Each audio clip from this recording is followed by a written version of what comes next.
আসসালামু আলাইকুম রহমতুল্লাহি ওয়া বারাকাতু। টাকা আজ আছে কাল নাই, কিন্তু আপনার মুখের ভাষা, কাউকে কষ্ট দেওয়া, এগুলা থেকে যাবে। তাই আপনি আপনার কথাকে সংকুচিত করুন। কাউকে কষ্ট দিয়ে কথা বলবেন না, কাউকে হারাম দেখিয়ে কথা বলবেন না। টাকা আজ আছে কাল নাই, টাকা ঘুরে বেড়ায়। টাকা কারো পকেটে স্থায়ীভাবে থাকে না। এটা হচ্ছে দিনার, এটা হচ্ছে কুয়েতের দিনার। দিনার আপনার আজকে গরম গরম যে আপনার অনেক কিছু করতে বাধ্য করবে, সে অনেক কল্পনা দেখাবে। কিন্তু আপনি যদি টাকা থাকা অবস্থায় উত্তম পরিকল্পনা না করেন, তাহলে এই টাকা আপনার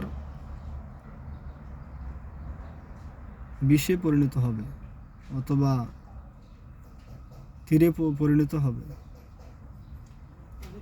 আপনি সঞ্চয় করুন। আপনার কাছে টাকা আছে, ওই টাকা দিয়ে আপনি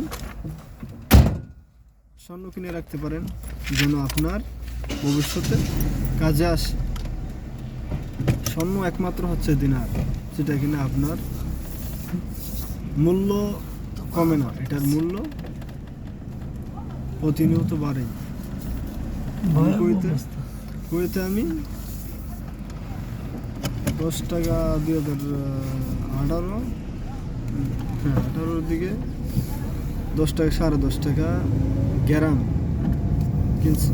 আখের কিনছি আমি 13 টাকার মতো গ্রাম। এখন ওই স্বর্ণর গ্রাম হচ্ছে প্রায় 29 দিনার, 30 টাকাও হতে পারে। এই 2-4 দিনে তার রেট যে দাঁড়ায় 30 টাকার মতো। শুধু যেটা 24 ক্যারেট, এটার দাম এখন 29 দিনের রুবার মতো, প্রায় 29 দিনের 250 পয়সা। সবাই সময় থাকতে আপনার ব্যাংকে টাকা ফেলে রেখে আপনার কোনো ফায়দা নেই। মানে আপনার টাকা সময় পরিণত করুন, যা আপনার ভবিষ্যতে কাজে আসবে।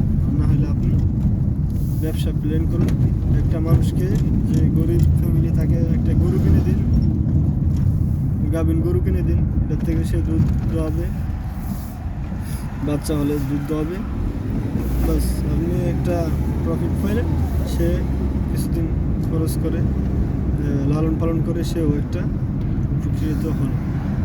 আপনার দেখা গেল, আপনি যদি 1 লক্ষ টাকা দিয়ে গরুটা কিনেন, তাহলে আপনার সামনে এই গরুটা হয়ে গেল প্রায় 1.5-2 লক্ষ টাকার মাল। বা 2 লাখ টাকা দিয়ে আপনি একটা গরু দোয়া গাই কিনে দিলেন।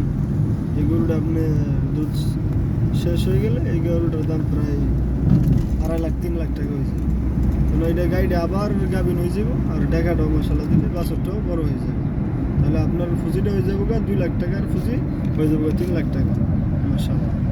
যারা চান অল্প পুঁজিতে ব্যবসা করার জন্য, তারা এই প্ল্যানটা অবশ্যই ট্রাই করতে পারেন। আসসালামু আলাইকুম রহমতুল্লাহি ওয়া বারাকাতুহু। আপনার টাকা হয় স্বর্ণ মুদ্রা করুন, নাহলে আপনি কোনো ব্যবসাতে লাগিয়ে রাখুন, কাজে আসবে।